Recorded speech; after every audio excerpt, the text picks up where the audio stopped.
set to get underway in the second fixture being played here in Group A.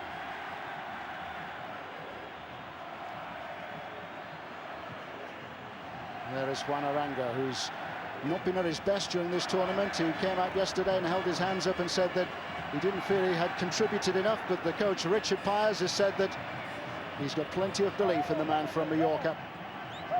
It will be Uruguay who get us underway.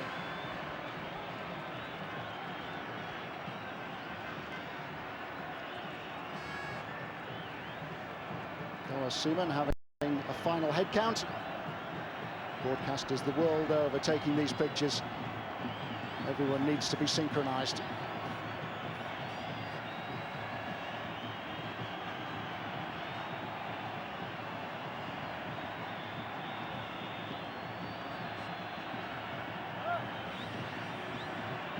Second hands just ticking around.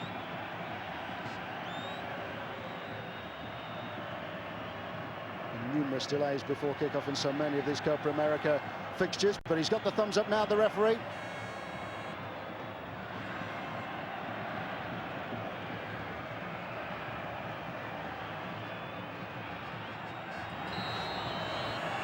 So a capacity crowd of 42,000 then to see if the Vino Tinto, the nickname Venezuelans give to their team.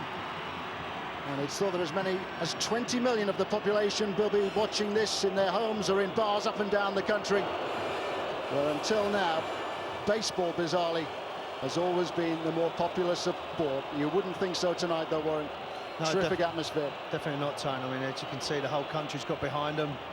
I think Uruguay, with all the experience they've got, will just try and keep it tight in the opening periods, and they can maybe just nick a goal, but it's all for the home nation. Build up for a fantastic atmosphere, as you said.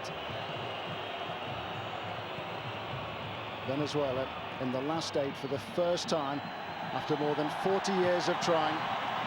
And Uruguay, following their disappointment in their opening fixture against Peru, need a point to be sure of making progress.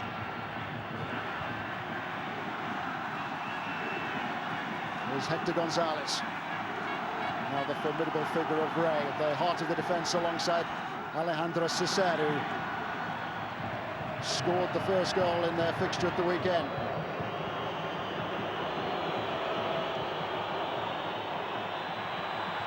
Neil Vialli, very much the holding midfielder for Venezuela. Maldonado now. Cornelis in support. Terrific work by Maldonado. And Uruguay already rocking. Arango now. You can just tell by the roar as well when they get on the ball. He just whips it in at that far post. It's a good defensive header away. It's been a good start by the home team. Maldonado, who scored in that opening 2-2 draw against Bolivia. His parents were both born in Uruguay.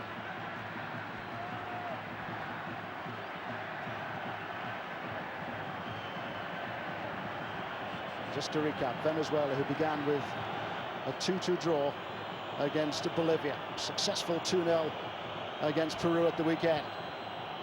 Cesar and then the substitute, Arismendi, the goal scorers, after Peru had been reduced to 10 men after only 15 minutes.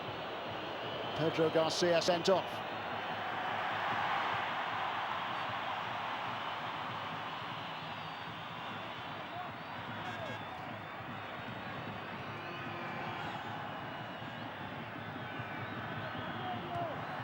Richard Pyers, the Venezuelan coach, has been in charge for 6 years. He's the longest-serving coach in South America.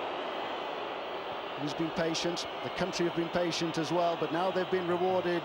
They're hosting the Copa America for the first time ever. It's been massive investment in the stadiums around the country. And the senior league in Venezuela, as of next season, will be increased to 18 clubs from 10. Here's Aranga.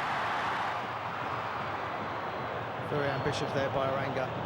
As he said, he's been disappointed with his tournament so far, so he'll be out to impress. But Venezuela, a very physical team as well. Good height, strength, good athletes. And they've gone basically 4-4-2, where Uruguay have gone for a bit of safety at the back, 3-5 across midfield, and Forlan can go anywhere he likes really and get the ball. And here is Diego Forlan. It was a big scare about his participation in this game just yesterday because he turned an ankle in training. Navarro Recoba as well was another casualty before the tournament began, but he is fit now and he is on the bench for Uruguay. Recoba, who's had a troubled time in Italy in this past 12 months with Inter Milan. He featured just 13 times in Serie A.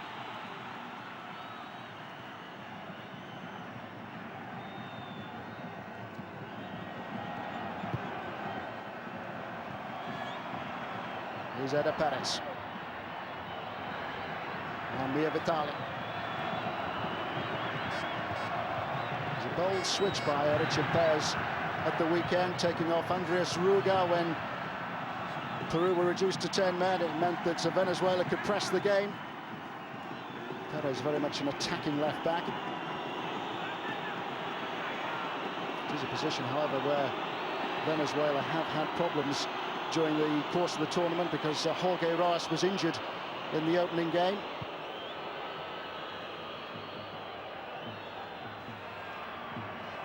Cicero holding off Forlan. Cicero scored the opening goal in the game against Peru. Terrific header.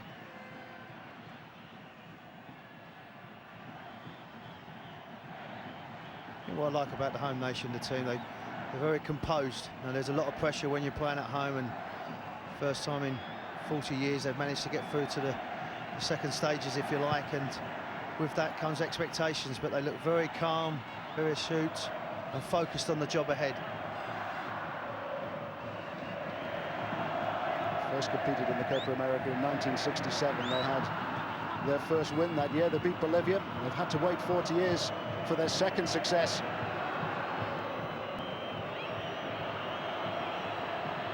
Win over Peru at the weekend has captured the imagination of the whole nation.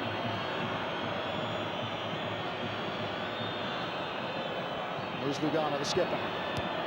Plays in Europe with Fenerbahce, the new champions of Turkey. They finished 9 points clear of Besiktas. Cicero plays his club football in Bulgaria. And here's Ray, who's soon on his way to Cyprus, along with Hector Gonzalez. Here is Gonzalez, appearing for his country for the 50th time tonight. Eder Perez. Mia Vitali seeing a lot of the ball. Here's Aranga. Venezuela have the free kick. Aranga there just rode the tackle, see it coming in. Stuck his leg out, see it coming, went down, buys the free kick. It's good passing at the back, they're nice and patient, and they wait for the opportunity to get it into people's feet.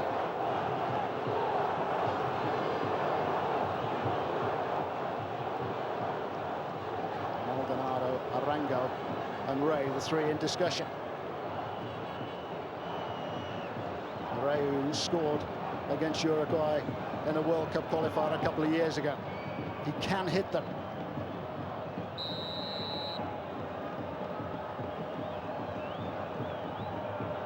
There will be Ray. Wall stood firm. Hector Gonzalez now. Looking for Cesar Gonzalez. Cesar Gonzalez, who gets his chance this evening because of the suspension to Ricardo Perez, the coach's son.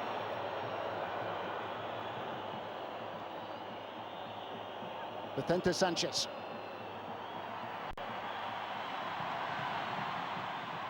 Brisk early temper to this game.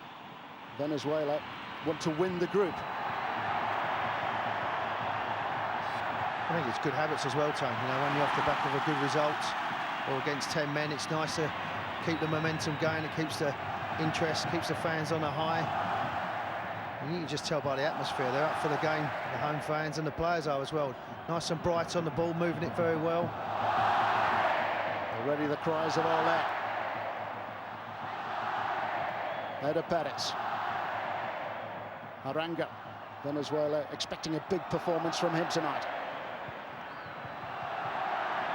Hector Gonzalez now.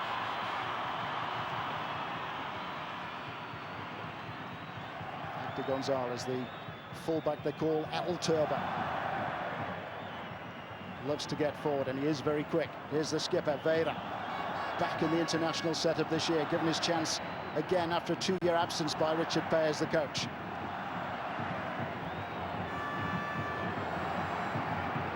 This is most impressive from Venezuela.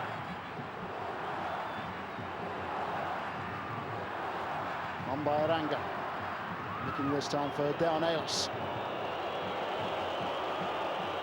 Vicente Sanchez. Perez, who plays his club football in France with Monaco. And this is better from Uruguay. Well, they had an opportunity to release Sanchez then. He's unlucky, Sanchez, there. Just got stuck under his feet. Played a clever little 1-2. A bright player, but just gets held up there in the grass. And with his left foot, he's just trying to bend it into the far corner, but going to be a bit isolated up front, so when their chances come along, they must hit the target. Clever little play to get him in that situation, but just the bounce of the ball, just going to adjust his feet to test the goalkeeper. Vicente Sanchez, who scored the winner against Bolivia. Uruguay getting their first points of the Copa America 2007. Uruguay have won the tournament 14 times, as have Argentina, the firm favourites in 2007.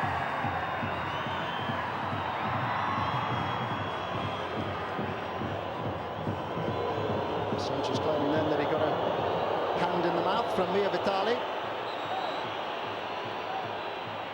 I think if it was an accident. Tony was in the middle there. There's lots of bodies. There you just see the forearm, just a smack on the side of the face, accidental.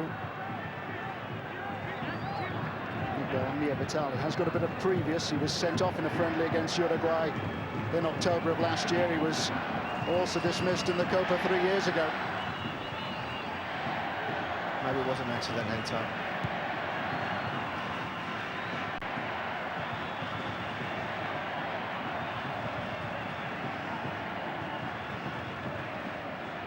Perfect preparations for Venezuela as well. They finished up with a 2-2 draw against Canada. They beat Honduras and also New Zealand. Well, the coach thought his team nervous and failed to settle against Bolivia, and Uruguay's Oscar Tabaret, who we saw a glimpse of there, was totally bemused by the way in which his team performed in their opening fixture against Peru. 3-0 thumping. There is Richard Paez, coach who threatened to quit Venezuela after they failed to reach the World Cup last summer. But Venezuela continuing to make progress. Like Bolivia, they were always amongst the all-surrounds in South America, but they've picked up some useful wins, both in qualification for 2002 and 2006. Here's Forlan.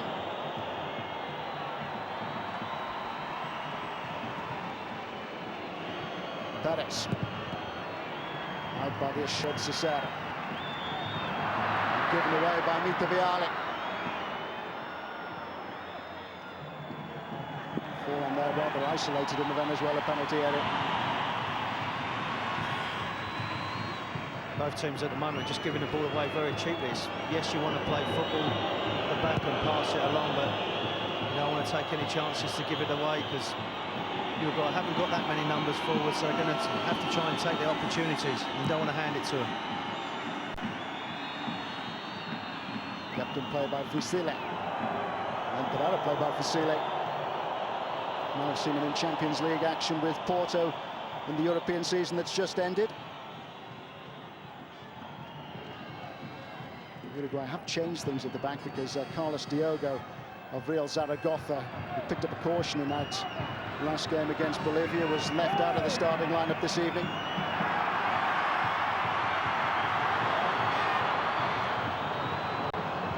Deonelis waits. And it was Zarango who managed to get the shot in then. Clever change of direction, which totally wrong-footed the Uruguay defence. Zarango's unlucky there. Great pullback. He's actually pulled back with a bit of pace as well. He's tried to whip it in with his left foot and go over it. So unfortunately, it was probably half a metre wide of that right-hand post. Now his 4th Copa America. of 23 players in this tournament who feature in Spain's La Liga. Cicero, they're one of the few who feature in the Bulgarian Championship with Litek Lovic. He's got a brother as well who's currently in Bulgaria, who's also an international, but who doesn't feature at the Copa this year. It'll be a corner.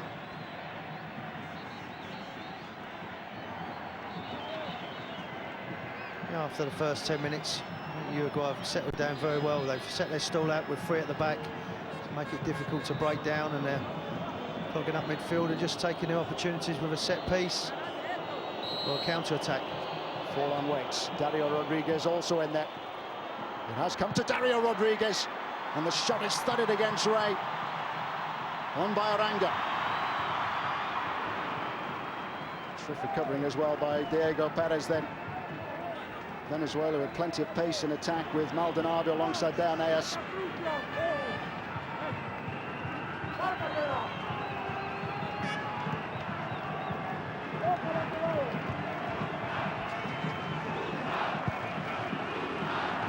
Leo Vital looking for Hector Gonzalez, who was at full stretch then, just trying to keep the ball in play.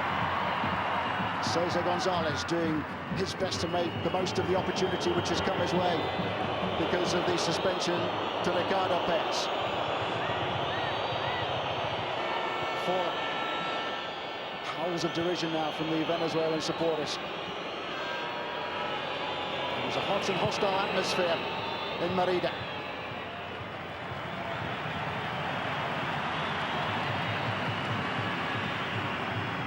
Again, Uruguay giving the ball away. They've got to be so precise, because when they do get the ball, they've only got one, possibly two options.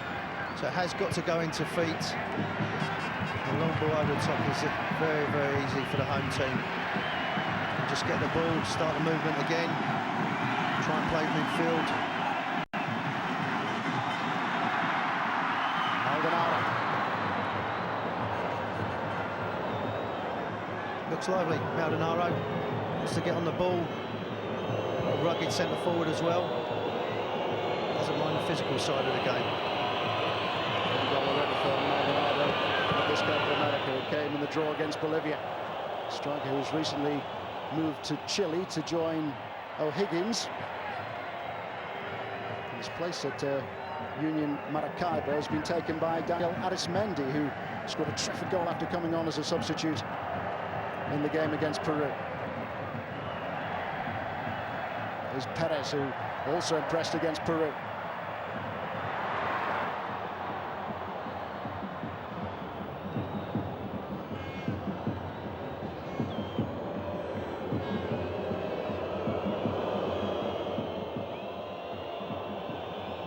Carlos Diogo. Fuselier playing wide on the left, just ahead of Dario Rodriguez.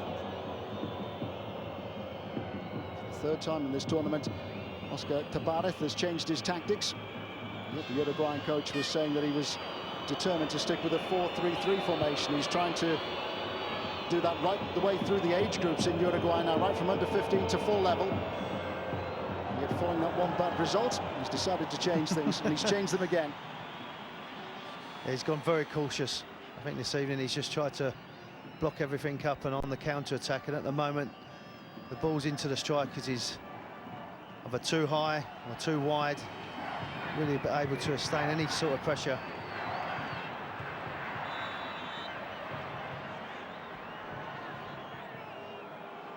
But again, you just have to be careful. There's a yellow card for Hector Gonzalez. I mentioned that Carlos Simon, the referee, is a little bit card happy. 19 he produced in 3 games, and 19 yellows in 3 games at the World Cup, plus a red for Teddy Lukic of Sweden. Yellow then for Hector Gonzalez. Well, I think Gonzalez there is just a bit lazy more than anything, and just left out a leg, and you give the referee the opportunity. And also this is an opportunity for a free kick. They have got quality. Uruguay, you'd expect them to practice their technique.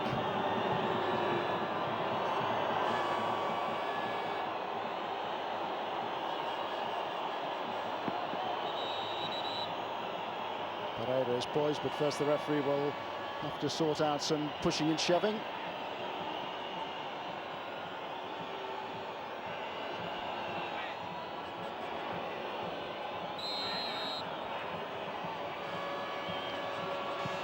Pereira with the free kick.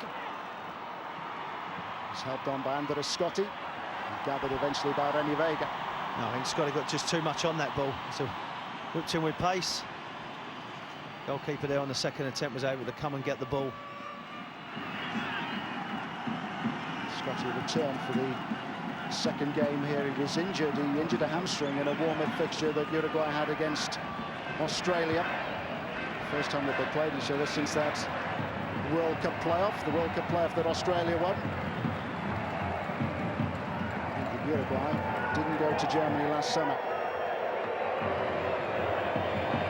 Uruguay winning 2-1. There was a tap-in winner for Alvaro Recoba after a slip by Brad Jones, the Middlesbrough goalkeeper, who was making his international debut, having taken over from Mark Schwarzer.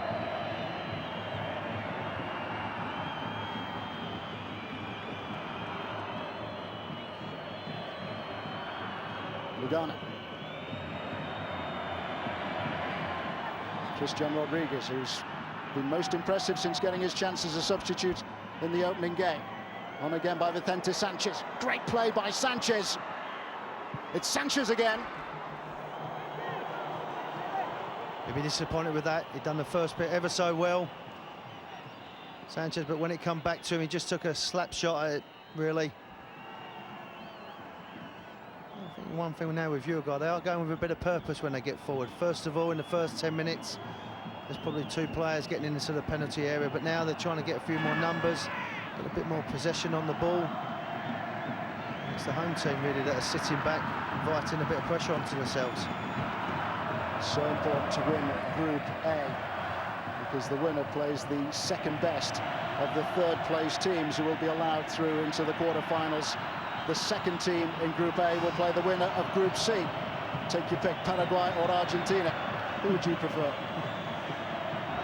So speaks for itself really. I think Argentina are the favourites. They are the stronger team. Brazil, you know, they're going to have quality, but I'm not sure in depth. Argentina, I've been impressed by their attitude, by their senior players, their will to win, and their confidence that's running through the team. So it's paramount to win the group. No question about that. It gives Venezuela every encouragement to maybe do the unthinkable and then get through to these semi-finals. You can imagine the atmosphere then. If the home team gets into the semi-finals, or dare we say even the finals. Perez, on by Aranga. Via Vitali. Cesar Gonzalez with the back heel that didn't quite come off.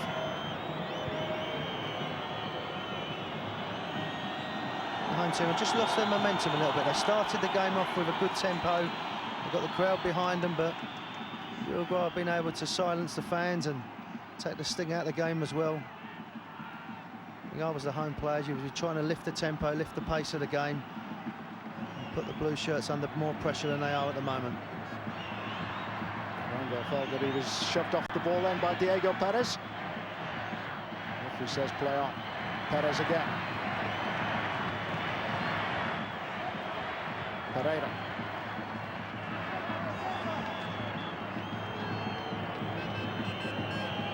Pablo Garcia. And by Dario Rodriguez. Put out by Eder Perez.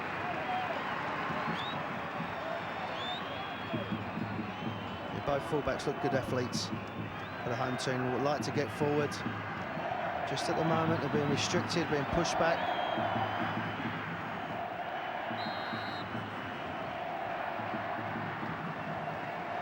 Vicente Sanchez.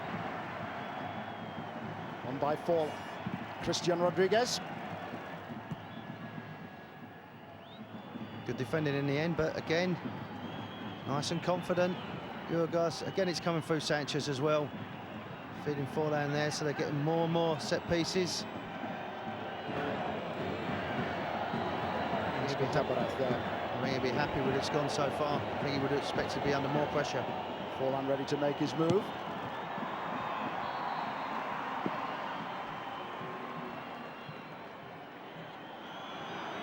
Dario Rodriguez. Here's Forlan. Ray was doing the covering. Diego Forlan set to join Atletico Madrid from Villarreal. Villarreal who finished 5th in La Liga. Forlan in to replace Fernando Torres, one must assume.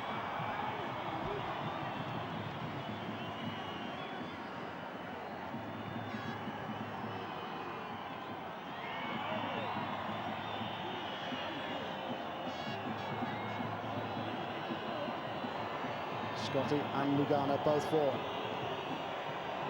Forlan on Scotty's shoulder.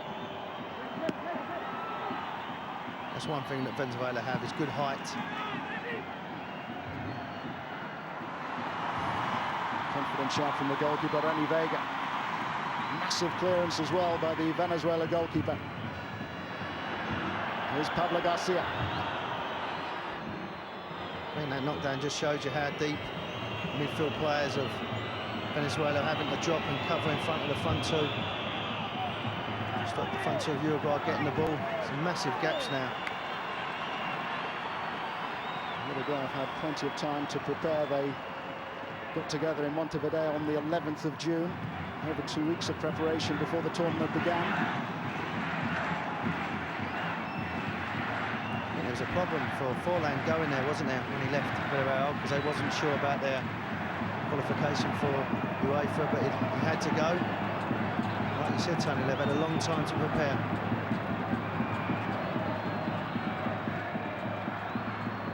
Layer the skipper.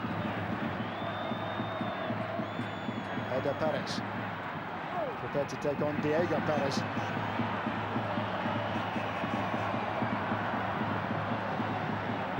Mia Vitali. Now Arango is given a nudge in the back. Lugano says that he got the ball. He also got a bit of Arango's Achilles. He didn't need too much contact. He's already on his way down, but you expect more. And the talent that he's got, you expect him to get on the ball and dictate the game. One thing the Uruguayan defenders can do, they can man mark and snuff you out the game.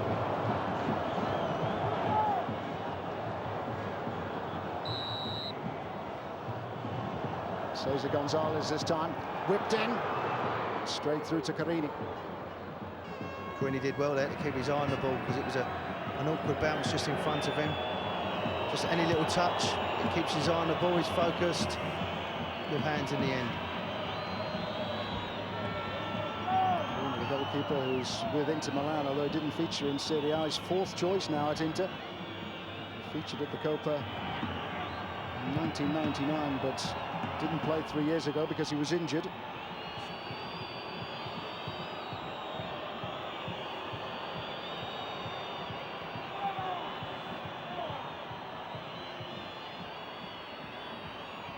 So I think the home team have got to press, Tony. They've got to put him under pressure. Well, that's what the coach wants them to do. It's far too easy at the moment.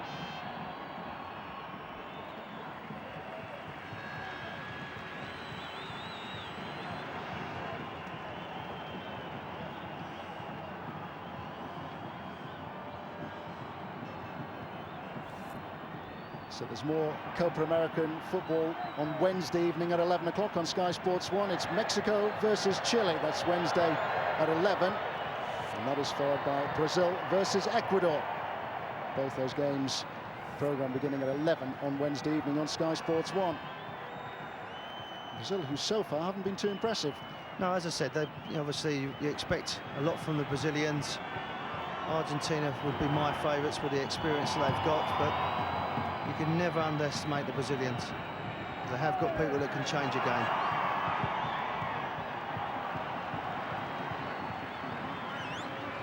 By the imposing figure of Alessandro Cicero.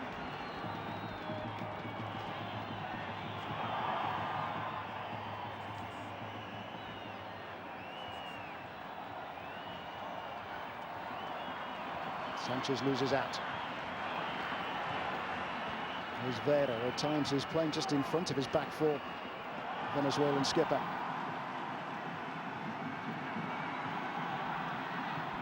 Near the target. Now Aranga. Here's Cesar Gonzalez. Robust challenge again from Lugano.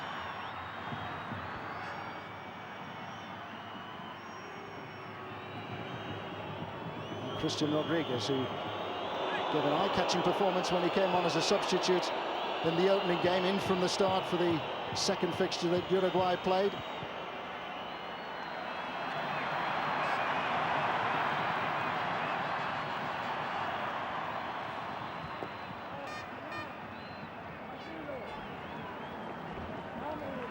Uruguay actually finished third in their group 3 years ago when the tournament was played in Peru, but they qualified as one of the better third-place teams. Finally went out in the semi-finals. They were beaten in a penalty shootout by Brazil, who then went on to beat Argentina in a shootout in the final. That after Adriano had scored their equalising goal in the 3rd minute of second-half stoppage time.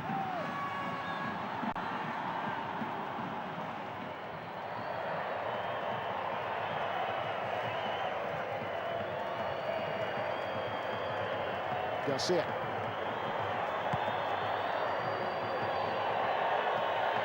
Fusilli.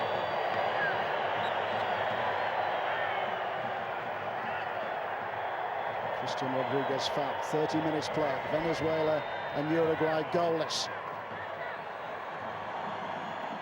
Peru having drawn with Bolivia earlier this evening. It means that Bolivia are out. Uruguay still with a little bit of work to do. Terrific work by Fusilli. In the end, he tested Vega. It's the final product. He looked there. He should have gone far post, or at least put it in with a bit more quality. Done the first bit very well. I think it's a story so far. It's been neat and tidy in midfield, but the final product in the final third hasn't been quite up to standard.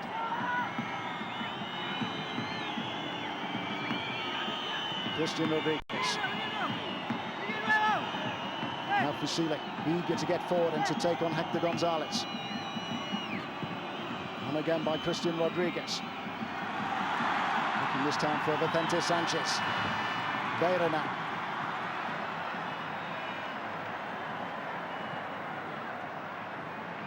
Mia Vitali. And Cesar Gonzalez.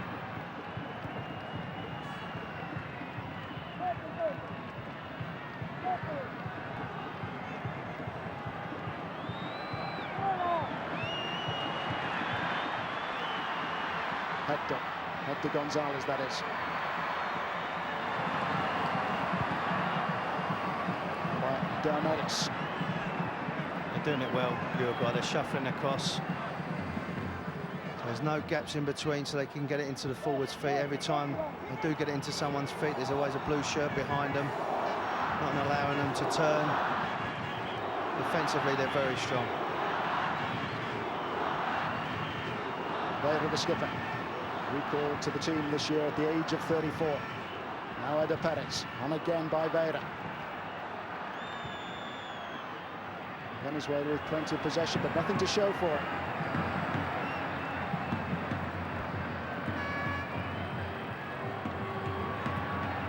Vieira again looking for the right angle. Helped on by Eder Perez. Maldonado dispossessed by Diego Perez.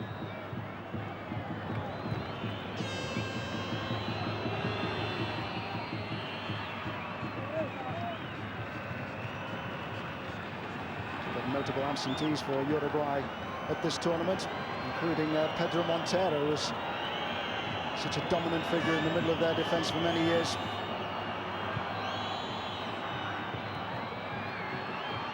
Vicente Sanchez.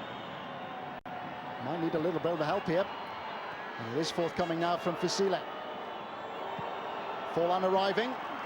And well gathered by Vega. Terrific goalkeeping. There was good agility, good concentration, but the ball was high, it was floated in.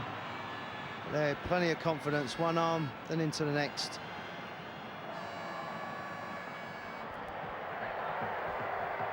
But anything with Uruguay, you look at Sanchez at 22. He looks the most lively player so far for me.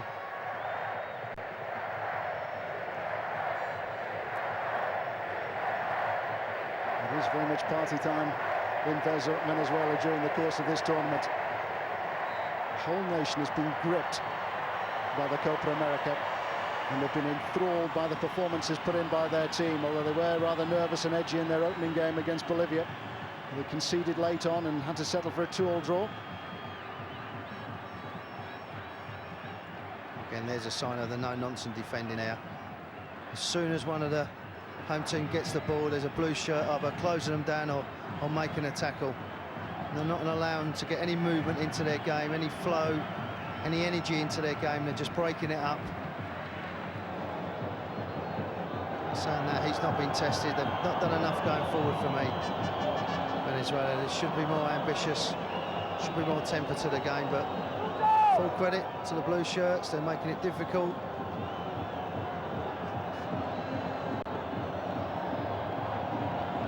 Conference now involves 5. Cesar Gonzalez has had a go. Reyes had a go from free kicks in similar positions. It might well be the turn now of Buonaranga.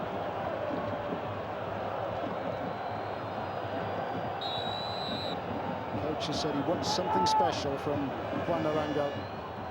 Very much the figurehead of Venezuelan football. It is Arango, and it's come away off Carini. Decent shot from Buonaranga, and Carini did well to divert it clear. You're right, there was no one there for the rebound though. Carini done enough to push it away. You'd expect him to be comfortable with that free kick. It's just there, they needed maybe someone to be looking for the knockback. Decent strike, slight deflection, he gets enough on it. Just doesn't fool anybody. Gets hold of the ball. Just wonder if Venezuela will struggle to get goals when they play in the quarter-final. They're already through. Uruguay need a point to be absolutely sure of making the last 8. Cornelis and Maldonado, the two are preferred in attack at the moment here. Aris Mendes certainly an option on the bench. He's got 5 goals and just 9 appearances for his country.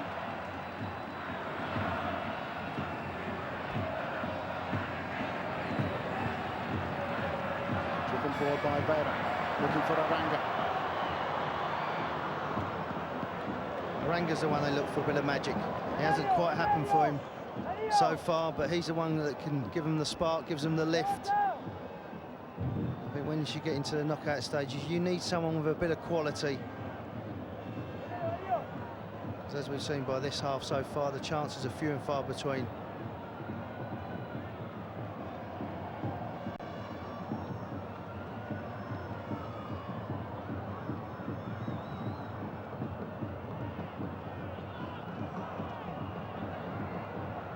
Cesaro. Eder Perez, who's playing his club football in Portugal, is with Maratino on the Isle of Madeira. Gonzalez caught in possession then. Fasile.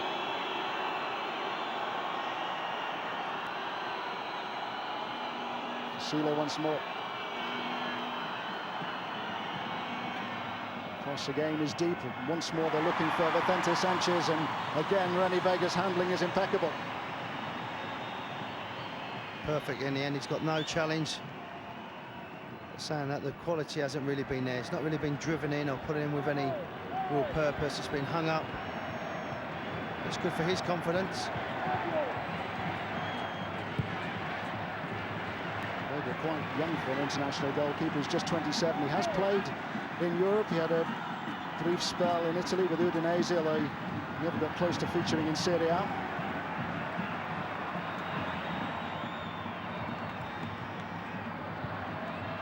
That's a terrific through ball as well, and Carini is out to save. Maldonado denied. It's great effort as well. Superb ball played into him. His touch was pretty good, to be honest with you. It took him away from goal, and then the goalkeeper's come out, just bobbled away from him, and just with that touch allowed the goalkeeper to smother it.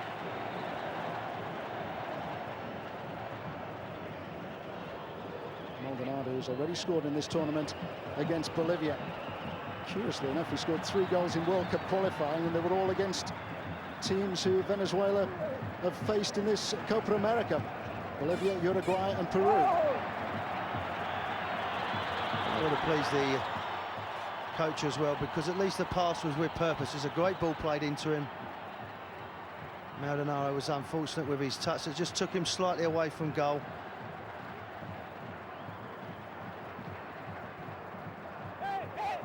As we've said with the Uruguay defenders, there's no nonsense. They see any glimmer of the ball, they're going to go through and try and win it.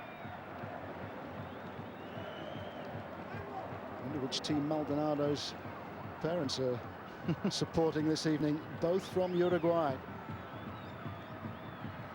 As I say, blood is thicker than water, so he did well, the goalkeeper, for there. He come out, smothered the ball. Good awareness to come off his line. Hasn't had a lot to do.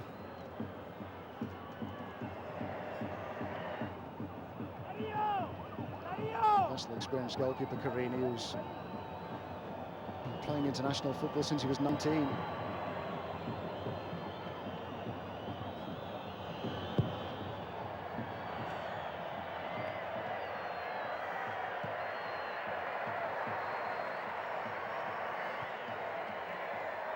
Just under 5 minutes of the first half remaining. Venezuela have already qualified for the last 8. First time ever that they've gone beyond the group phase. Uruguay still need a point to be absolutely sure of their place in the quarterfinals. Mia Vitali is about to get a yellow card for that challenge. I think as soon as you go to ground and raise your foot. There we go. There is contact. In the Premiership you might get away with it, but not here, you don't.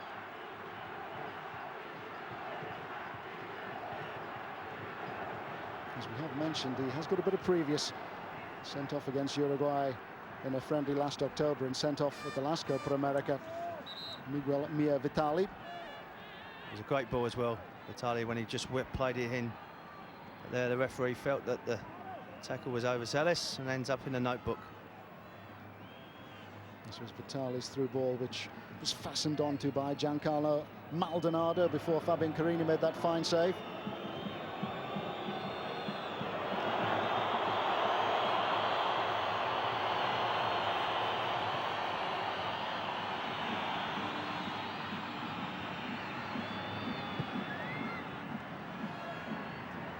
Cesaro. Perez put under pressure by Vicente Sanchez, but still able to bring the ball clear. Mia Vitali again prepared to spread the play to the opposite side. Don't normally see such flamboyance from Mia Vitali, particularly with Ricardo Paez in the centre of midfield. Paez suspended for this one. 2 yellow card against Peru.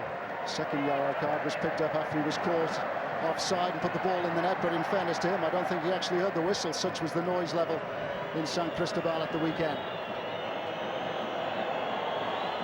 The stadium at San Cristobal far more compact than this one, with the Venezuelan supporters still making a terrific amount of noise.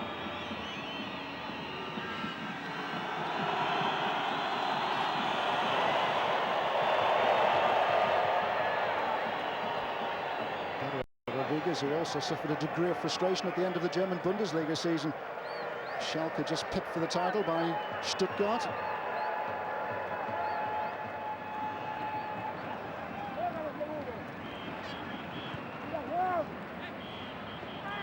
Cesar Gonzalez looking for the free kick. Referee says nothing doing.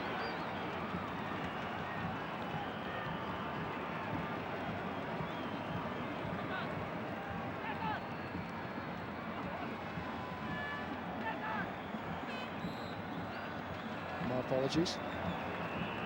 I think he was right the first time, so I don't think there was much contact there, but they go down, they seem to get a free kick. Just been slightly disappointed with the home team as well. I think that they've lost the momentum. They started the game off quite brightly, just allowed Uruguay just to get set in position. They're not moving the ball very quickly, they're not moving the back three around at all. Quite pedestrian with their passing. No, possibly they feel like they've done the hard work with the first 2 games, but I think it's still good to keep the momentum, keep the feel-good factor going through the country. There's Aranga. Now Ray. He'll be on his way to Cyprus alongside Hector Gonzalez. They've both joined AK Larnaca. Ray spent most of his club career with Caracas, although he has been to Spain and to Ecuador and Colombia. Such is the picture of the world game now.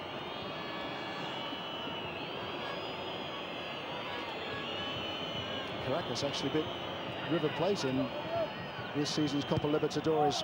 Huge success for the Venezuelans against the big team from Argentina.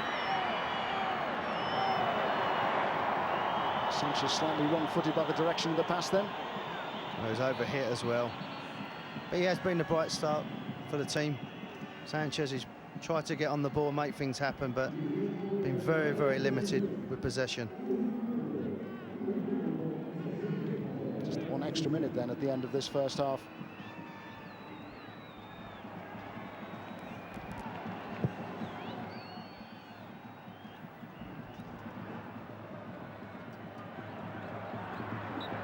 Even though Peru were reduced to 10 men after only 15 minutes, Richard Páez, the Venezuelan coach, said that he was impressed with the way in which his team kept their composure, even though they weren't making any real inroads against the Peruvian defence. Went in front in the second half, and he said that he expected much of the same perhaps against Uruguay this evening.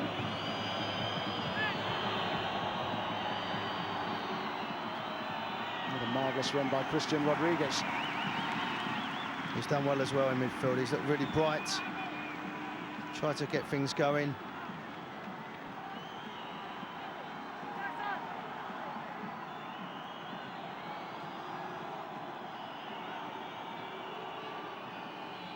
Fusile then with a throw, looking for Forlan, headed clear by Ray.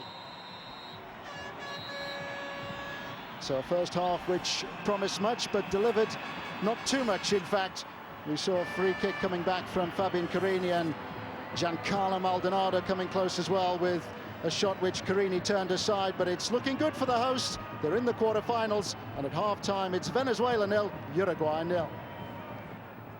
Look on the face of Pablo Garcia, just about said it all. Trevor Francis, Paul Merson still here. When we come back, we'll be looking back at that first half. So much expected of Venezuela against Uruguay. Not quite delivered yet for their star names. Half-time analysis on its way next.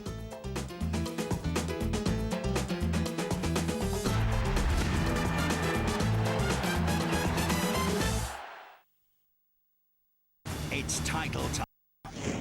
Too smooth Jason Booth. He's got some future. Faces Ian Napper. That's excellent from Napper. For the British Bantamweight title. With SkyPoker.com, Friday at 10, Sky Sports 2.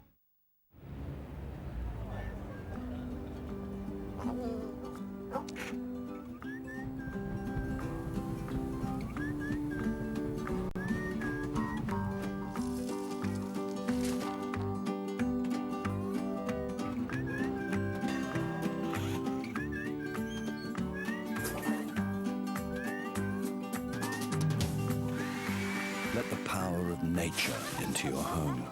Switch to Go Green, the greener energy package from PowerGen. Call now on 0800 450 888.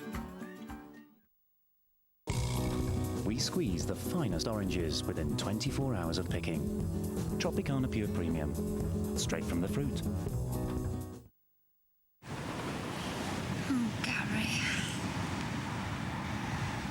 Tell me what you're thinking.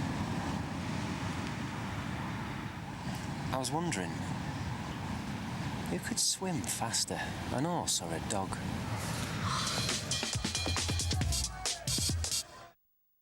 The FBI estimates that there are less than 50 serial killers active in the United States today. Sometimes I wonder what it's like for the others. My name's Dexter. I'm a serial killer. Nice to meet you. You better be a cop. No, forensics. I find the killers the cops can't catch. Mary, full of grace, the Lord. Stop! That never helped anybody. Which is why if I'm looking for you, you better hope they get to you first. Dexter, The Killer new series, only on FX.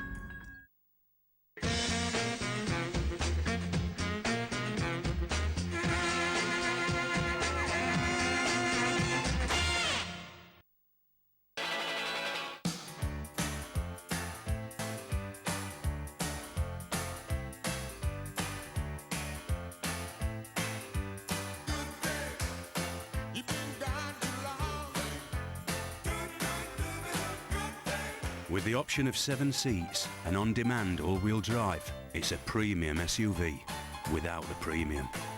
The Chevrolet Captiva range from $16,995.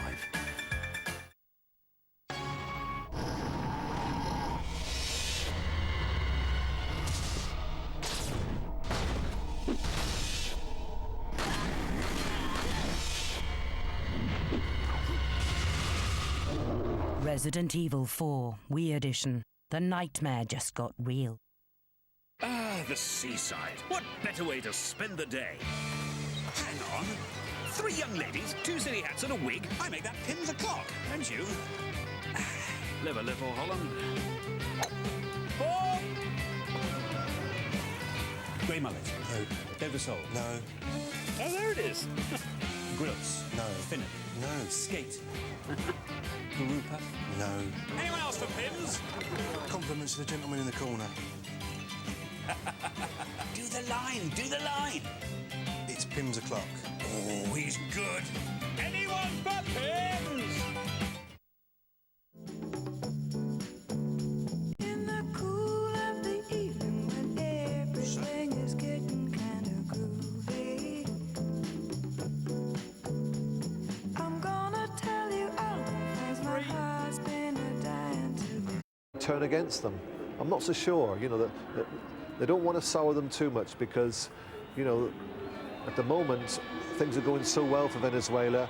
I don't think they were really expecting them to go through this group, but they're certainly on course to go through at the moment. Well, the referee's been out there for some time, Paul. The team's only just emerged, and this has been a familiar theme in this competition. Surely the referee rings a bell and expects them to come out. Well, yeah, and they wait, and then they get someone to go and knock on the door and liven them up. So it's strange, really. You know, they should come out when the ref comes out. It shouldn't be the ref waiting, whatever happens. Well, which way will this second half pan out? Hasn't been a goalless draw yet in this 42nd edition of the Copa America. It's 0-0 at half-time. Venezuela the hosts against the 14 times champions Uruguay. Can we get a goal in the second half? It's fingers crossed for Warren Barton and Tony Jones.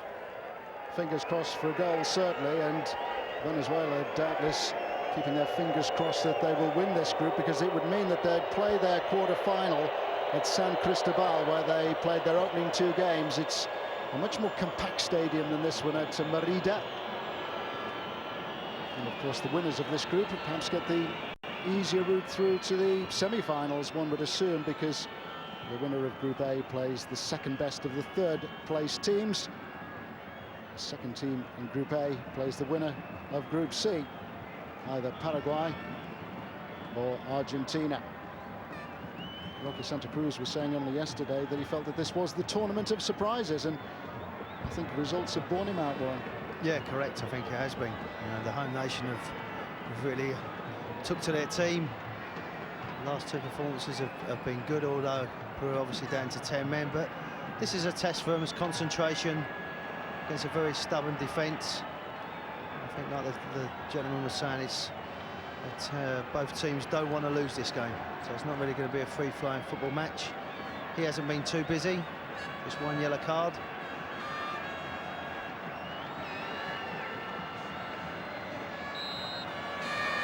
The conspiracy theorists will doubtless wonder if this was always destined to be a draw. Venezuela would then go through as group winners to play one of the 3rd place teams in the quarterfinals, while Uruguay would also progress in 3rd place and therefore avoid a possible quarterfinal with either Argentina or Paraguay. And Fio Basile, the Argentine coach, was talking yesterday about the prospect of playing Uruguay in the quarterfinals. It's something that Argentina would be relishing. He says, you talk about a Classico, well, you can forget about England, you can forget about Brazil. We want to take on Uruguay. No, I think that just shows you how passionate they are about their football. But I think Argentina are the favourites to win the competition. Not only defensively they're strong, but going forward they've got so much talent. But Venezuela, with the fans behind them, with the momentum, if they can keep it going, they're going to be dangerous as well. no doubt the tournament has captured the imagination of the whole nation. Terrific investment in the stadiums. Several have been refurbished, 2 have been built from scratch. Government have decided to spend $1 billion in promoting the tournament in Venezuela. Ray had to hurry his clearance then, under pressure from Diego Forlan. Forlan, who turned an ankle in training just yesterday. He was Uruguay's big doubt for this one.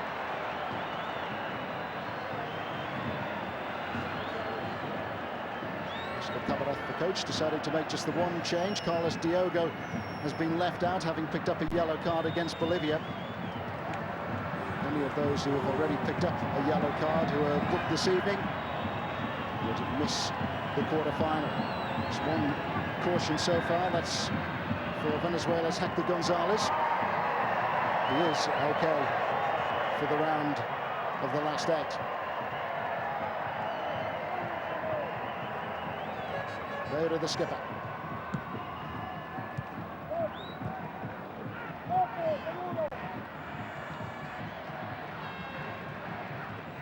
Diego Perez, now Diego Forlan.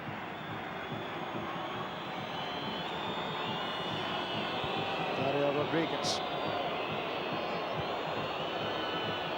Fusela working well again with Christian Rodriguez, who has caught the eye since appearing as a substitute in that Uruguay game against Peru, where they struggled from the start. Also struggled a little bit against Bolivia. They won that one just 1-0. The coach Tabarez afterwards was critical of journalists who questioned whether or not it wasn't the best Uruguayan team they'd ever seen at these championships. Hector Gonzalez goes flying in there on Scotty. He has to be careful as well. He's already been booked. There's no need to go in now. You can just see the right ankle just stretches out underneath him. It's more as he felt rather than the actual impact of the tackle, but it was a free kick, and you just have to be careful. You've seen sometimes how the referee are with their cards, and the last thing that the home team would want to be down to is 10 men. Andres Scotty, who missed the opening fixture, having hurt a hamstring in a friendly against Australia just before the tournament began. Giving the Uruguayan defence far more assurance, having come in for Diego Godin. Godin, very much one of the rising stars of Uruguayan football. But perhaps as yet, not quite ready for a tournament such as this.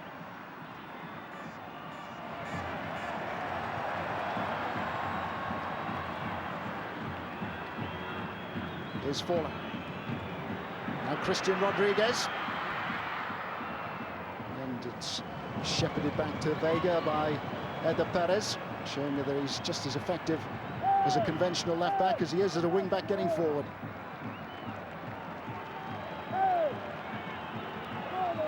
Still maybe ruined his chance that he had just before half-time.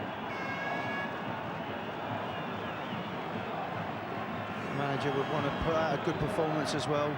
Yes, you have to be professional. Yes, you want to top the group, but you still want to keep the momentum going. You still want a feel-good factor to run through the nation.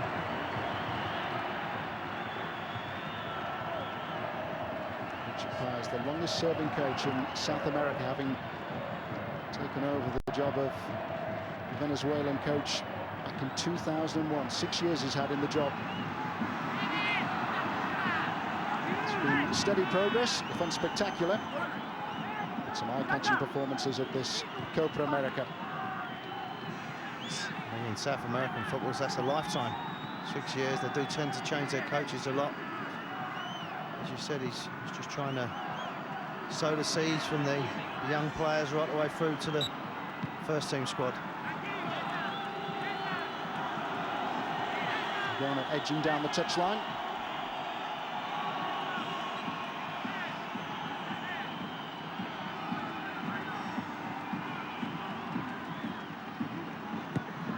Vitali.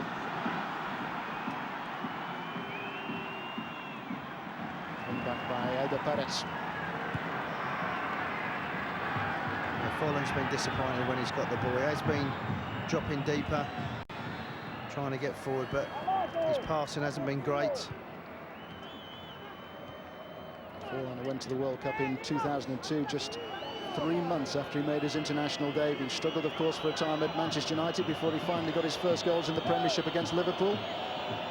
Sensational in Spain's La Liga with Villarreal, top of the scoring charts, and now on his way to Atletico Madrid. Christian Rodriguez again. Here's Forlan! Certainly the best opportunity that he has had. That's better. A lot more purpose about their play. They've got bodies forward. I think if he was on target, the goalkeeper would have had it covered, but at least there was some purpose in that move.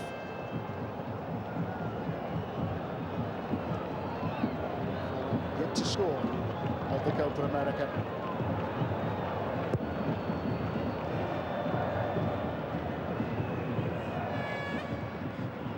Uruguay with just the 1 goal against Bolivia. 3-0 by Peru in their opening fixture.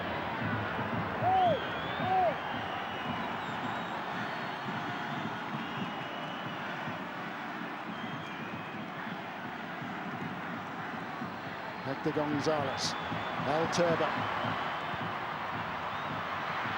Oranga, losing out to Pablo Garcia, just relegated from Spain's La Liga with Celta Vigo.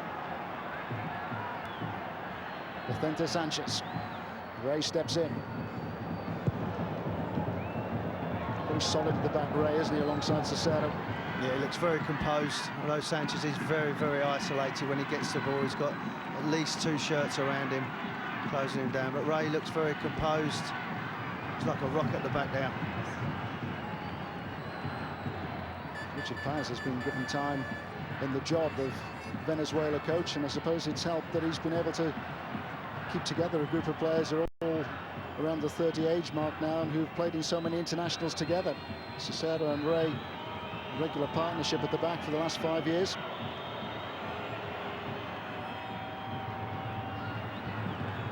Christian Rodriguez again trying to wriggle clear. Rodriguez is a live wire, very busy player. There, gets caught.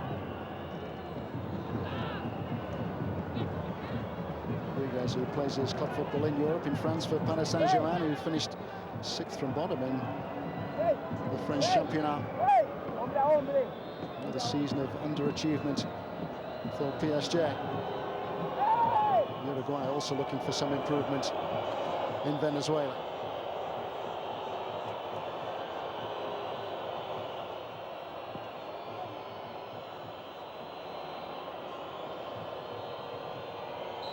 Plenty of movement just inside of Vega. Pereira with a free kick. Vega now to try and lead the counter-attack.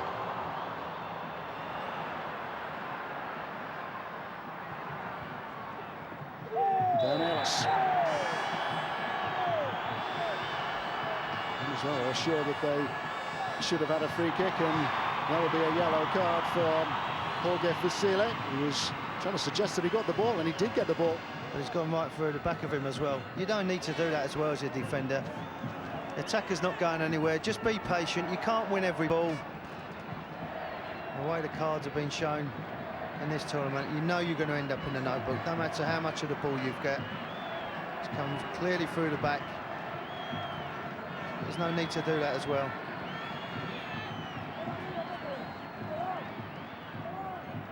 Cesar Gonzalez tangling with Dario Rodriguez.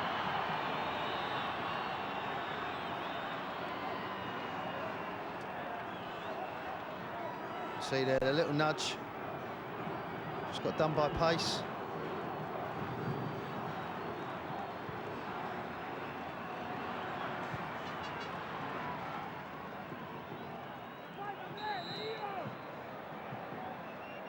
Perez unable to keep the ball in play. He hasn't been so adventurous in this second half. Venezuela know that a draw will be enough to ensure that they go into the quarterfinals as top of Group A.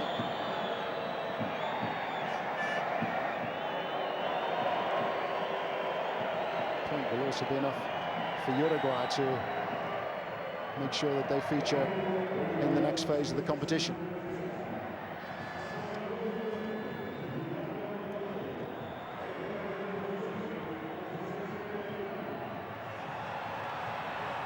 It's time for Venezuela to make their first change, and it's Giancarlo Maldonado who's going off. You had that great opportunity in the first half, having been put through by Mir Vitali, denied by Fabian Carini.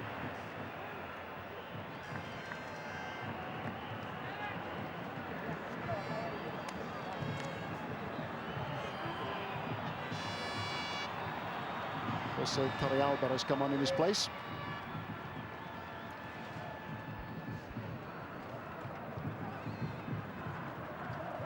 I think it'd be pretty much like for like, though. No change to the system.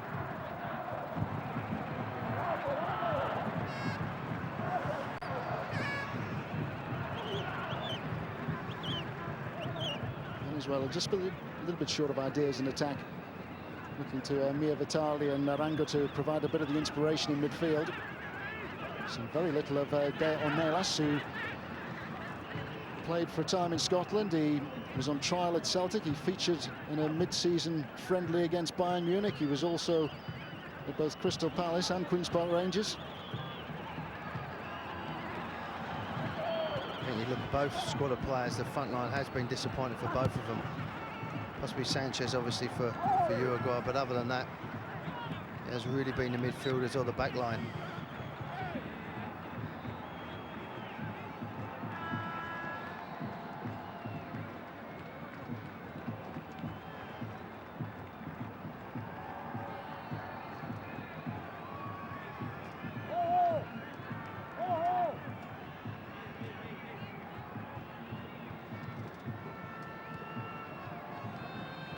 Diego Perez.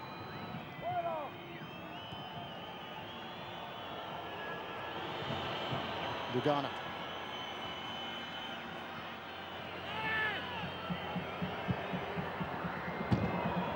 Vega was never likely to be troubled by that effort from Pereira. I think really that just sums up at the moment. He has been very bitty up front. No real fluent movement. Neither goalkeeper really been called upon.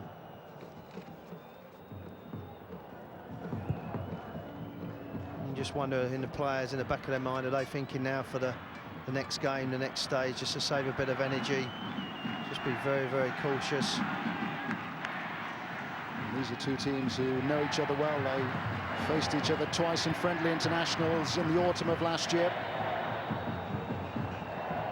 Uruguay won in Montevideo in October, and Venezuela won a home fixture for them in Maracaibo back in September.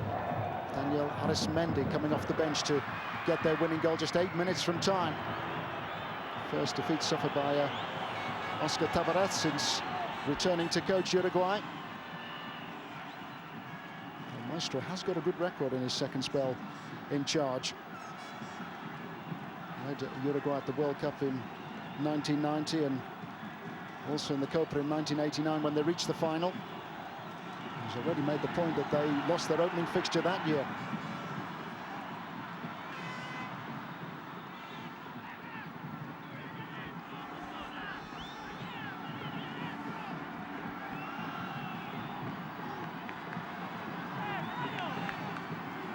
Simply isn't anything on for Eder Perez. Venezuela forced back. Uruguay with everyone in their own half. Now the home supporters are getting a bit impatient. First time this evening that we've heard one or two boos and catcalls. I think as well they've expected to come here to be entertained after the buoyance of the results they've had, particularly against Peru. They're looking to go forward, but as I said, the most important thing is to be top of the group. They would have set out to try and do that. But people pay good money, they want to be entertained, and at the moment it's been quite negative from both teams. And at least they have had the opportunity to see this game. There's been a bit of a row brewing in Venezuela about the allocation of tickets and also the way in which they were distributed. The Federation decided to sell tickets online, and there were hold-ups in getting the tickets to supporters who bought them in that way.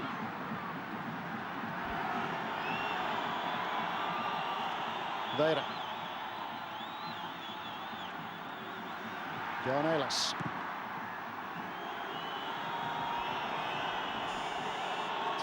So full credit to Uruguay. They just shuffle across, they make it difficult, no one dives in. They make a nice solid 5 across midfield and just say breakers down, and at the moment Venezuela haven't got the ability or the goal or someone who's got a little bit of technique just to open that door. Still no sign of Alvaro Recoba of Inter Milan. Injured before the first game, wasn't risked in that opening fixture against Peru. He's made himself available to Uruguay for this tournament, but as yet hasn't featured. Said he was going to retire from international football after Uruguay missed out to Australia in that playoff before the last World Cup. Cesar Gonzalez.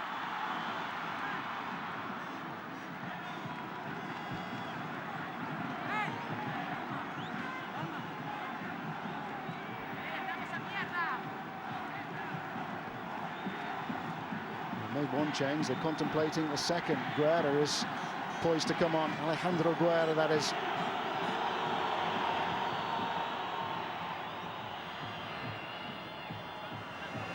Guerra, the young Caracas midfielder.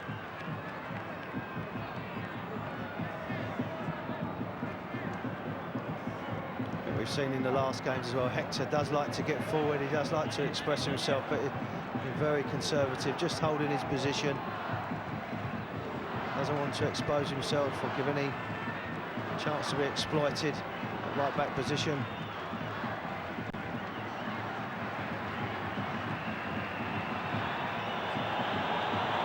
Significant perhaps that Luis Vieira, the Venezuelan skipper, is playing inside his own half for much of the second half.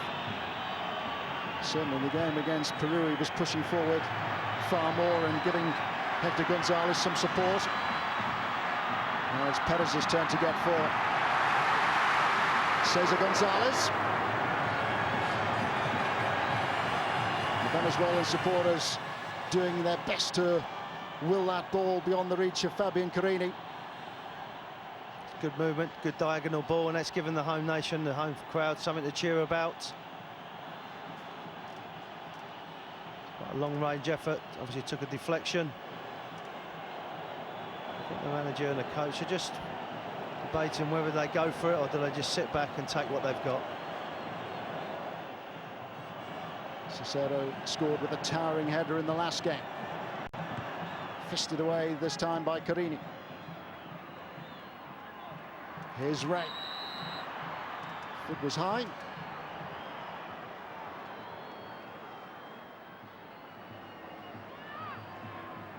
There we can see anywhere, just his foot raised. He's been a tower at the back.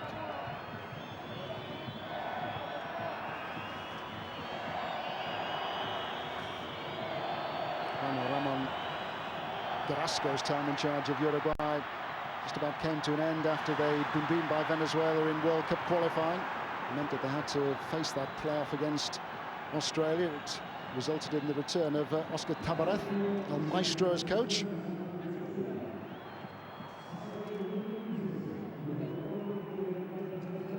As the other attacker is going off as well, it's Fernando de Ornelas who's following Giancarlo Maldonado to the home dugout here. Alejandro Guerra is coming on. So they're taking off a striker and bringing on a midfielder. And Torre Alba, who's already on, is very much a wide player.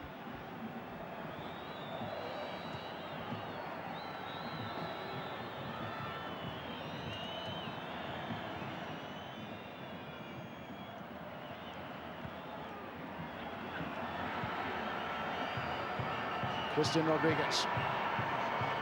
Sanchez has made his move. Forlan also inside the penalty area.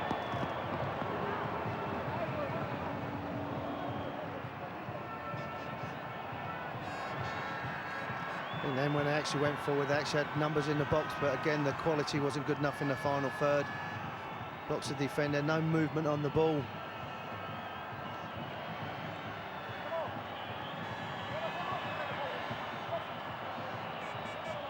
Fusile with the throw. Looking for Christian Rodriguez. Won, however, by Cicero.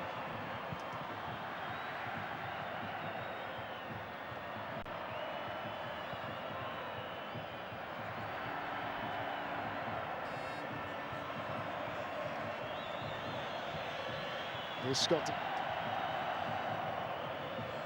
Fusile. Caught there by Vieira.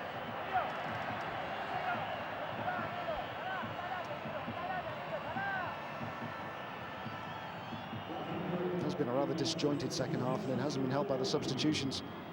No, that's right, and I think it suits Uruguay with that as well. A bit of a bitty game. Don't let the home nation get any movement or any purpose into their game.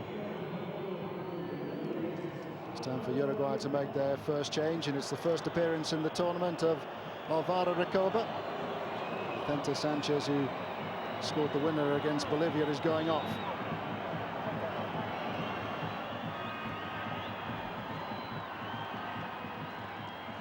Ten years since Recoba last played in the Copa America, and 10 years ago he scored a goal in the competition against Venezuela.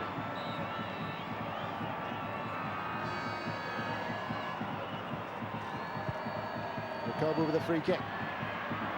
Vega out swiftly to claim. Kept his eye firmly on the ball and not on Dario Rodriguez. He's done well, the goalkeeper, as well, because it's the impact as well. He could have lost the ball, but he was nice and brave. Used all his physique.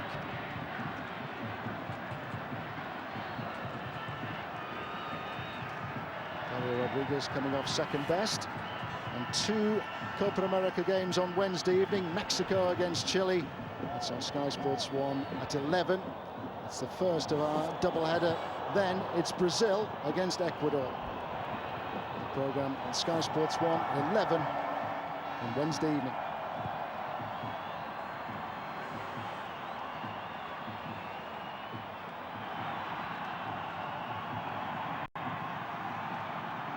Incredible to think that Venezuela only got involved in World Cup qualifying back in 1966.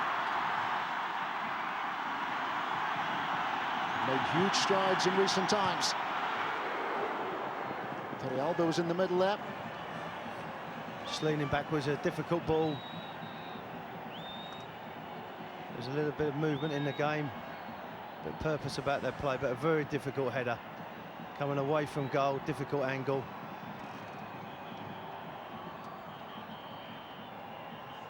Yeah, just going back to that point, 1966 they first tried to qualify for the World Cup. It was 12 months later that they featured at their first Copa America. Very much one of the developing nations in South American football.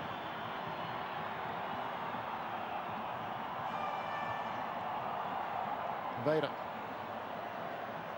Now Mia Vitali. He tries to get everything going, doesn't he? Mia Vitali, great pass. Good disguise on the ball when he gets on it.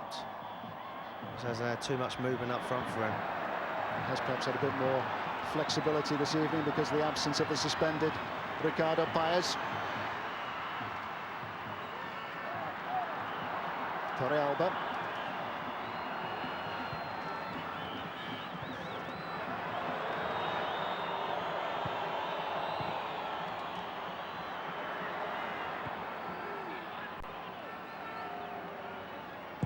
Fusile. Looking again for Fowler.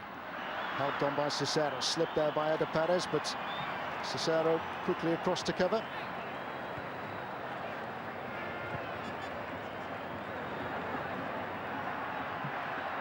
Guerrero. Cesar Gonzalez.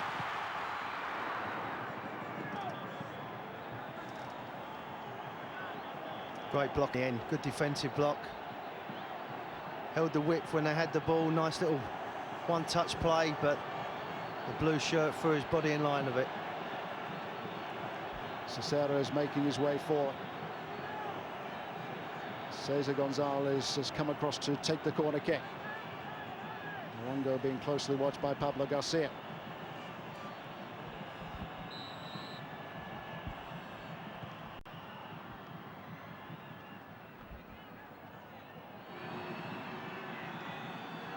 Oh, and one back by Cesar Gonzalez.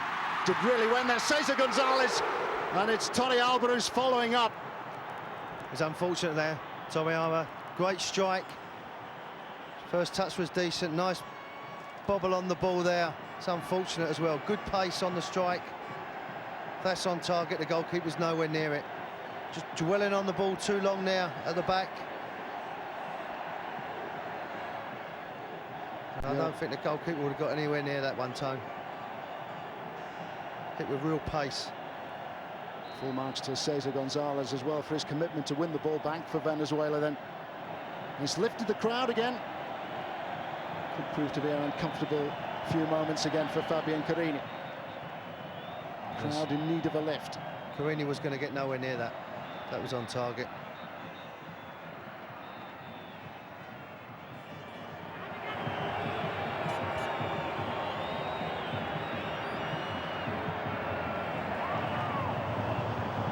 Was across to ensure that Pereira didn't deliver the cross then. I think that has sparked everybody up a little bit because it did dwell on the ball too long. It was a decent strike.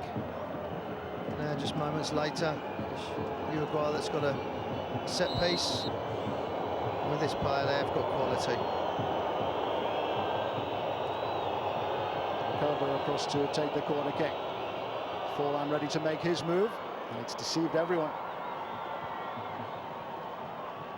Scotty arriving late. Got into a decent area as well. The goalkeeper's in no man's land. Just needed someone to take a chance around the back post, and Scotty was just stretching out.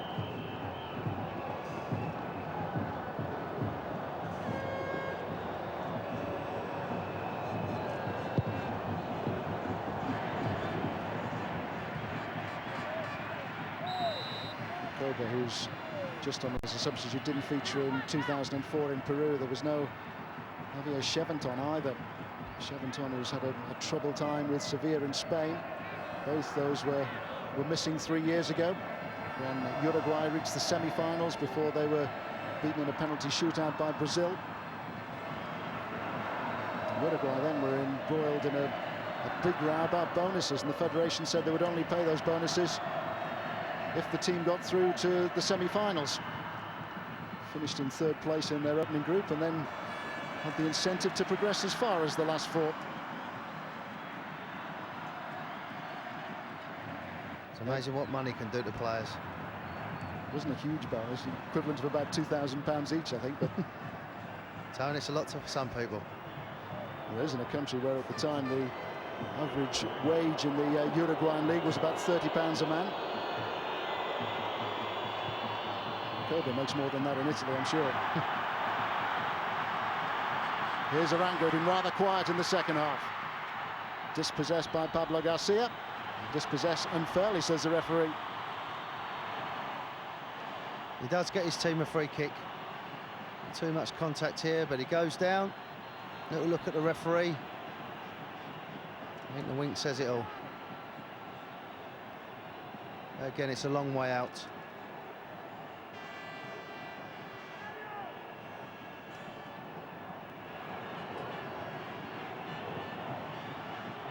Free kick a long way out, but you know that Jose Manuel Rey is never afraid to have a go, never afraid to be ambitious.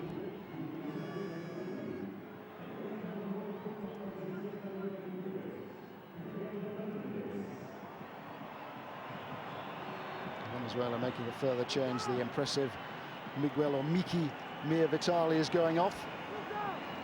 I think he's a good passer of the ball as well. Pedro Fernandez on in his place.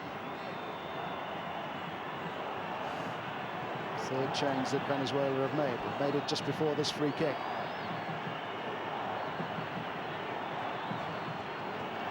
Arango and Rey, the two who are poised. Rey with power maybe, and it has been struck with power. What a waste that was, really. It was, really. I mean, they have chances there just to maybe curl the ball in. They've put the centre halves forward, but right, they've just gone with power, but no real test on the goalkeeper at all. I just think it's a very difficult situation there when you're that far out to actually get it on target, let alone beat the goalkeeper. Christian Rodriguez. back again with the industrious Rodriguez.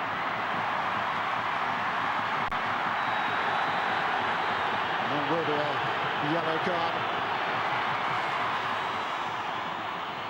Pereira cautioned. I mean, that's what they do. If you go past one, they just bring you down. When it's cynical or professional, but they just don't let you get any movement in the game. There's no momentum. Uruguay are quite happy just to break the game up. Painful blow for Diego Lugano.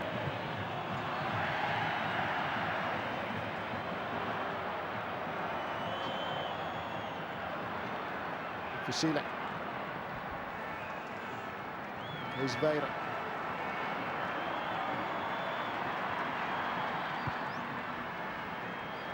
Helped on by Fowler.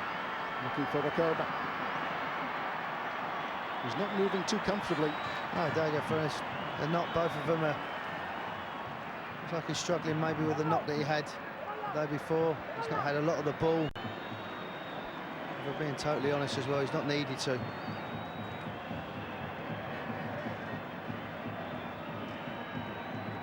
Veira again reluctant to venture into the Uruguayan half.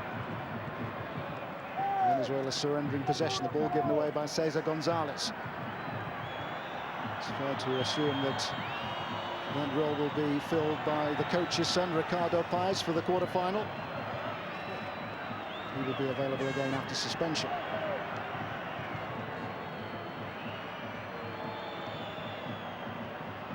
Who will be next for Venezuela?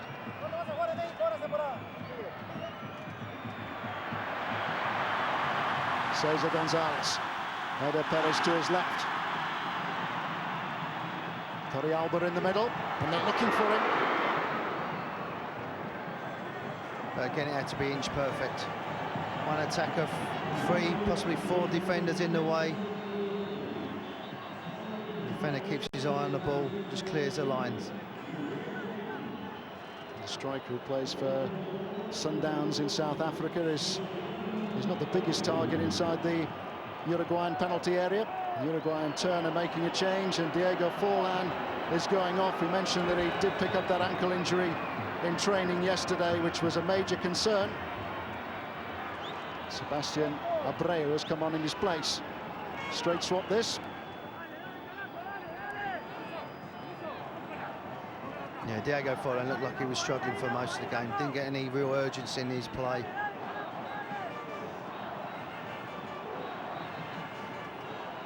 Cesaro being closely marked. Well gathered by Carini. Yeah, nice and confident, wasn't he, Carini? Normally you see goalkeepers punch it away, but confidence and the ability there was to grab it. Considering he's not had a lot to do as well.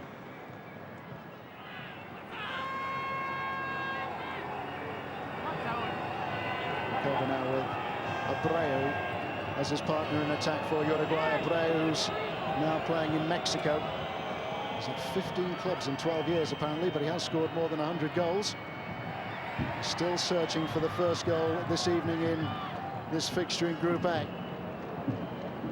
Peru having already drawn with Bolivia 2-2. It means that Bolivia are out of the Copa America. Venezuela already knew that their place in the last 8 was secure. Uruguay came in knowing that a point would be sufficient.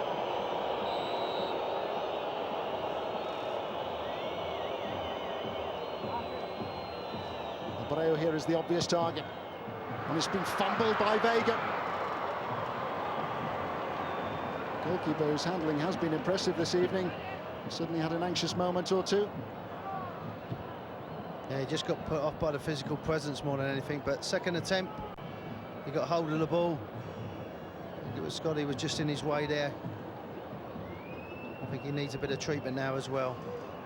I think it's quite strange time to have games in this qualifying stage just to be not to be played at the same time, because obviously the advantage then goes to the team playing second. They know what they have to do. I don't think there's too much wrong here with the injured goalkeeper either. Maybe it could be a slight excuse why he dropped the ball at the second attempt, but it could be genuine. Might have got a little knock on his shoulder. Well, if he has, and he has to go off, Venezuela have already used all 3 substitutes.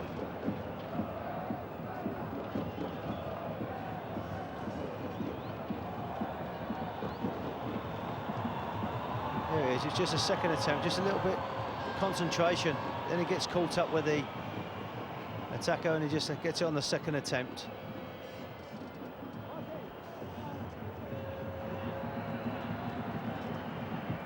He's still stretching his shoulder and stretching his arm out, but he is okay.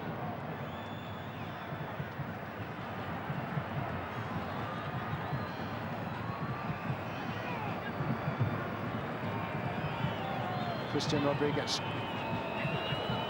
his footballer of the year in Uruguay before he made his move to France. This time Rodriguez is offside. What I like about Rodriguez as well, he's busy. Whenever he's tried to get on the ball, there, that's very tight. Very tight, but I think Rodriguez, he wants to get on the ball, he wants to express himself. In this game, there's not been too many people that have been willing to take that chance.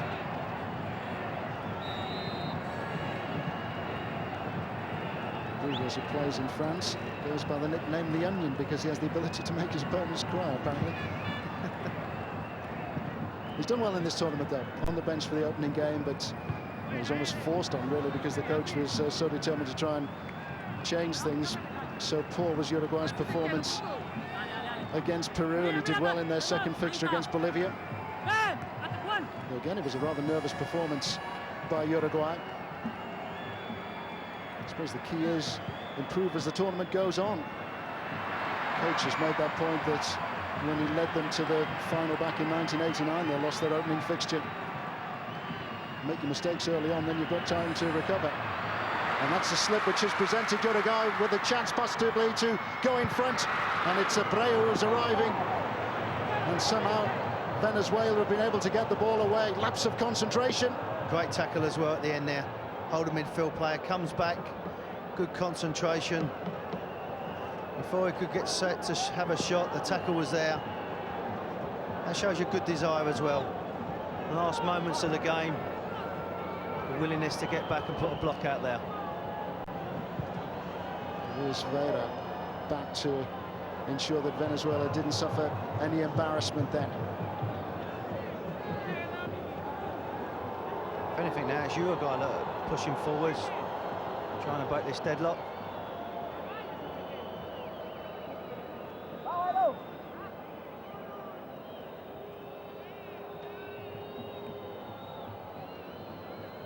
Pereira stands aside.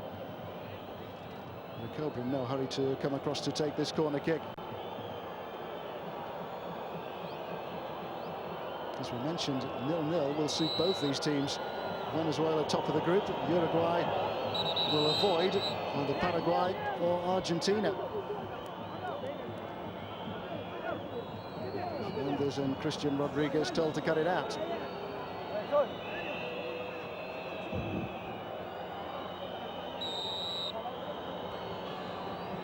Coba with the corner kick. Again, it's deep. Much too deep for Lugano. Yeah, that as well. You expect.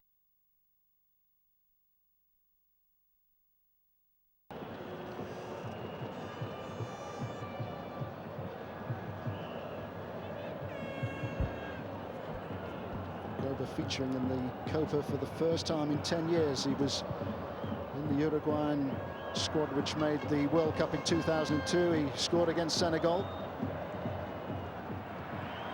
Best Uruguayan goal at that tournament was scored by Dario Rodriguez against Denmark. You can picture it now, that volley from the edge of the penalty area. Could do with one of them tonight as well. Who can produce something special in this last 5 minutes or so? Maybe Hector Gonzalez. Magnificent run forward, and still he goes on. And the ball had just trickled out for a goal kick. That's what he does best. He gets forward.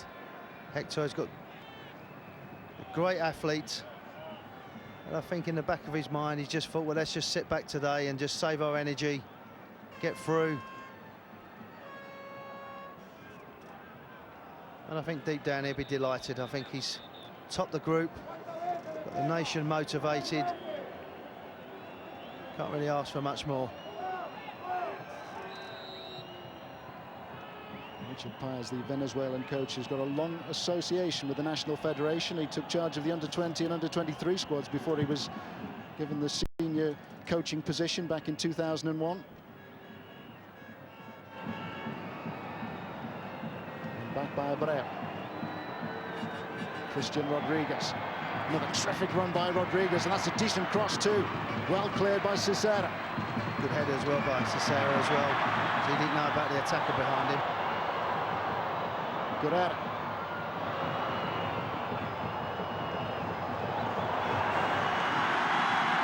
Eder Perez.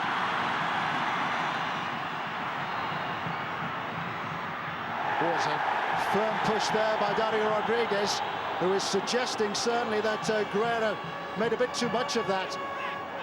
He doesn't need to do it though, Rodriguez. There is a shove in the back there, you can clearly see that. Could see himself quite lucky. The ball was drifting out harmlessly. Rodriguez, a little nudge in the back. Would have been harsh to give a penalty, but don't take the chance.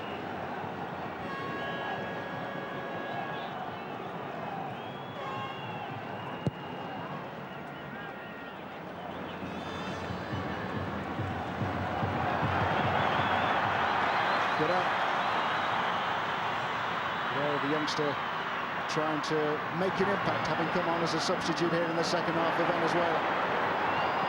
And the 3 changes made by Richard Paez, the coach. Yeah, and the young players have come on. They've tried to liven the game up, but Uruguay are very stubborn, very well organised. Difficult to break down. They're still out early what they wanted to do. The home nation not been able to break them down so far.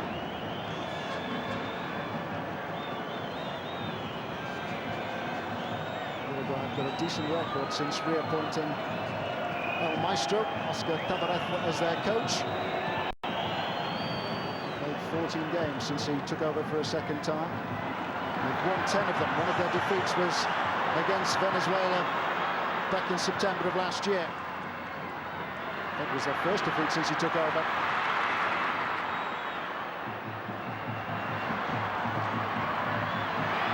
Cesar Gonzalez. Here's Eder Perez. Roars of encouragement now from the Venezuelan supporters. Pedro Fernandez. Cesar Gonzalez. Given a nudge there by Pereira. That's an unnecessarily conceded free kick. He's done well, Cesar. Comes in between them there. Just nudged in the back, but he's always tried to and make things happen when he's got on the ball. He has been limited when he has had the ball. So if you say there's a referee signalling just a couple of moments to go. Last minute of the 90. And soon there will be 2 extra minutes at the end of the 90. To have a dramatic conclusion here in Merida.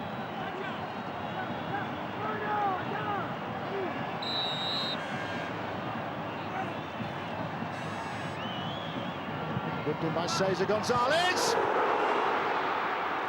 And he very nearly deceived Carini. He was going for it as well.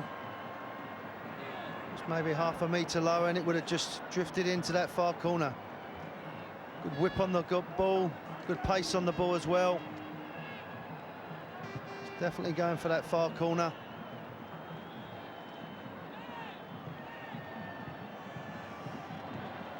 Cesar Gonzalez, who thought at the start of this tournament that he was on his way to Santos of Brazil, but that deal apparently has just fallen through. Midfielder who's with Caracas, who did so well in the Copa Libertadores.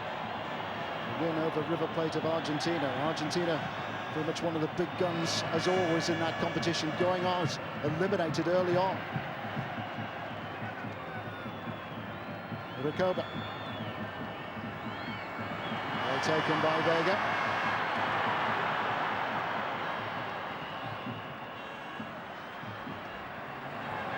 Over Perez, who surely has done enough to ensure that he keeps his place for the quarter-final.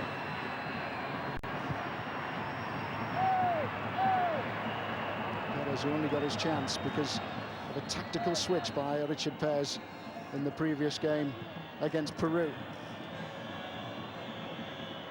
Once again with Venezuela 1-2-0 after Peru had a penalty claim turned down when it was 1-0.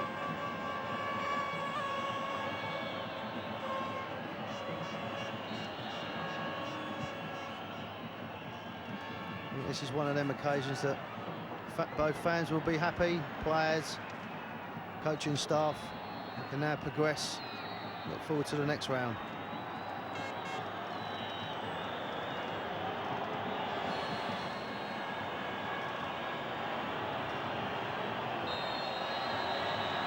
It is the result that both these teams wanted, because Venezuela, who've reached the quarterfinals for the first time ever, go through as winners of Group A. It means they play the second best of the third place teams. Uruguay have also qualified. They will avoid playing either Argentina or Paraguay. And it's finished Venezuela 0, Uruguay 0. Fireworks at the end of the game in Merida.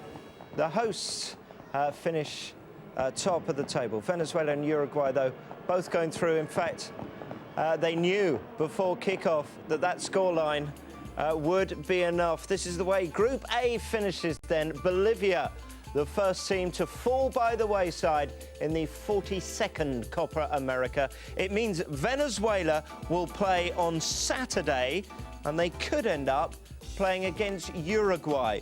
Peru will play on Sunday. They could end up playing Argentina.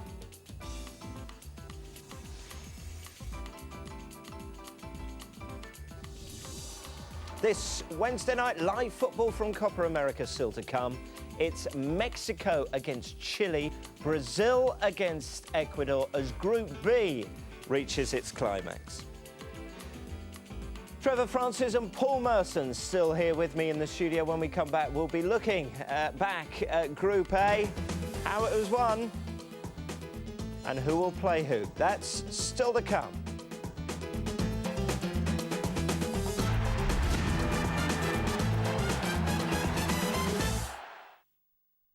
You can't old dog new tricks. Brilliant. But who needs new tricks? Here's a chance. Masters Football, Saturday, 7:30, Sky Sports 1 and HD 1.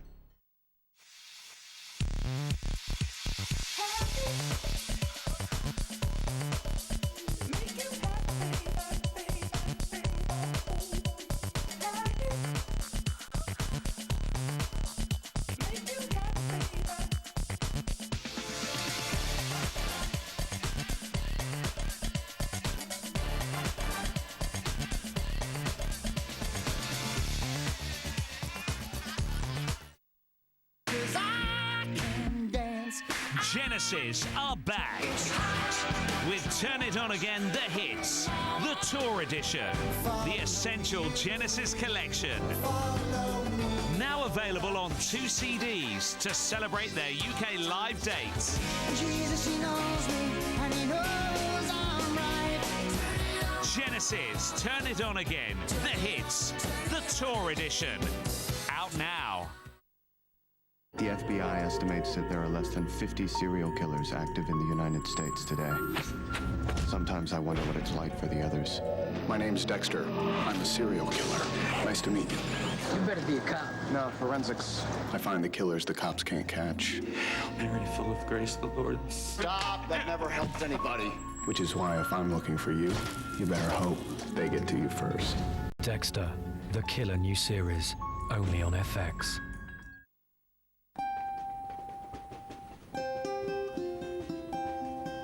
Of all the time you spend traveling, it's the free rides you enjoy the most.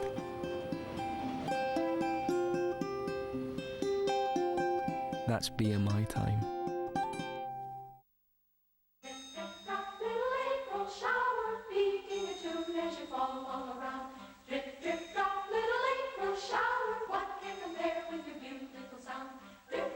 From now on, we all have more time.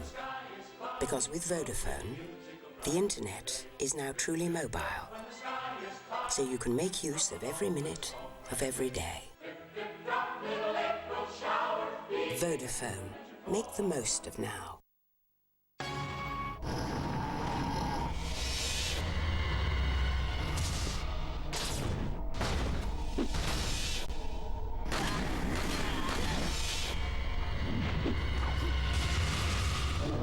Resident Evil 4, Wii Edition. The nightmare just got real. Come and join the fun at mirrorbingo.com from the Daily Mirror. Register today and we'll give you £10 to play absolutely free with no deposit required. Tens of thousands of pounds can be won every day. Plus, chat and make friends while you play. Joining the fun now at mirrorbingo.com. With comprehensive cover from Norwich Union Direct, we'll replace your child's car seat after an accident, even if it doesn't look damaged.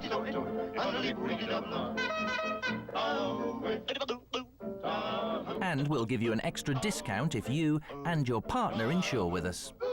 And if you buy online, you could save up to 10%. Call Norwich Union Direct on 0800 828 829.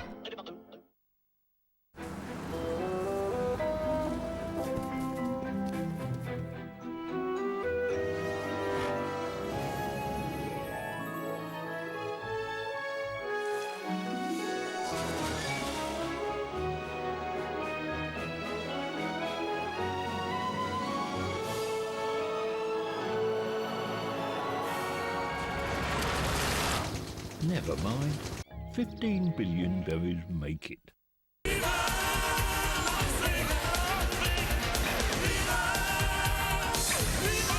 biggest names play Vegas.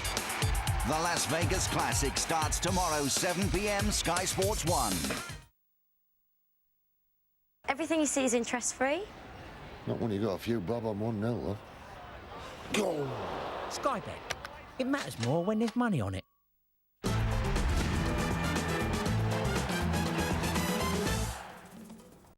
Welcome back. So Group A has reached its climax, not perhaps the flourish we hoped for at the end. Delighted to say Trevor Francis and Paul Merson have stuck through it, though, and are still with us in the studio. Trevor, you said at half-time it had 0-0 written all over it. It's all your fault. I said that before the game, not just half-time. No, it's been, up to now, it's been a fantastic tournament. I've really enjoyed it. So much open, attacking football, some great goals.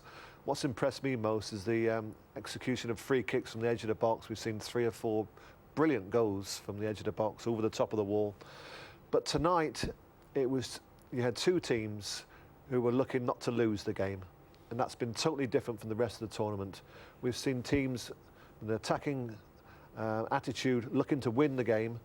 We didn't see that tonight. And as a result, we saw a boring 0-0 draw. There were tentative efforts at goal, Paul. Diego Forlan in the second half, having one of the better ones. Yeah, he's got to hit the target. It's half a chance. He's like 25 yards out. He's got to hit the target. He's got a great strike on him. He puts it over the bar, which the crowd go, ooh, but for me, it's pretty rubbish, that, to be fair.